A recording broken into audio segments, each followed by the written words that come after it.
वहीं आपको बता दें, अकोला जिले में वन विभाग, जिला अधिकारियों और तहसीलदारों ने स्थानीय किसानों और प्रदर्शनकारियों लक्ष्मीकांत कोतकर के साथ बैठक की।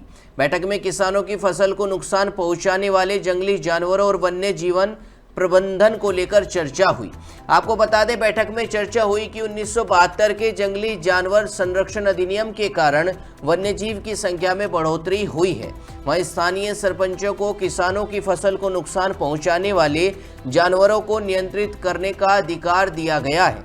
आपको बता दें, लक्ष्मीकांत कोतकर ने कहा कि कलेक्टर को इस मामले पर मसौदा तैयार करना चाहिए और इसे वन मंत्री या कार्यालय को भेजने का वादा किया गया है। उन्होंने वन अधिकारियों को कार्य पर ध्यान देने और भुगतान की प्रक्रिया शीघ्र पूरी करने के निर्देश भी दिए। वहीं आपको बता दें, बैठक में अमोल मसूरकर, दिनेश गिराहे, नीलेश नेमाड़े, मोहन खिरडोकर, तहसीलदार राम गुंडे, सुनील चौहान, अन्ना जवंजाल, सुरतने और अन्य लोग सहित कई अधिकारी उपस्थित थे।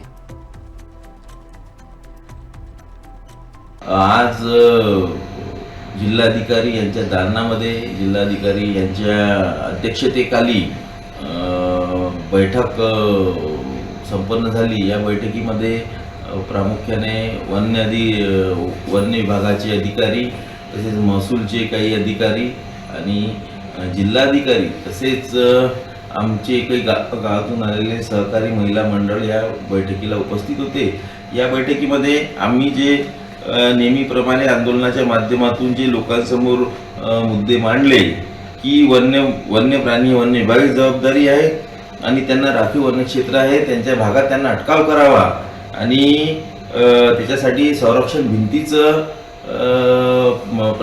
प्रशासनाने किंवा सरकारने प्रबंध करावा। तर यामध्ये एवढ्या मोठ्या भागाला कशी काय भिंत होईल हा प्रश्न उपस्थित होत असताना आम्ही त्यांना सांगितलं की नागपूर ते जबलपूर रोडनं 30-30 फुटाचे उंचीचे बॅरिकेड लावलेले आहेत दोन्ही साईडनी। हे मोठं उदाहरण आहे, तर तसंच आमच्या भागातही व्हावं।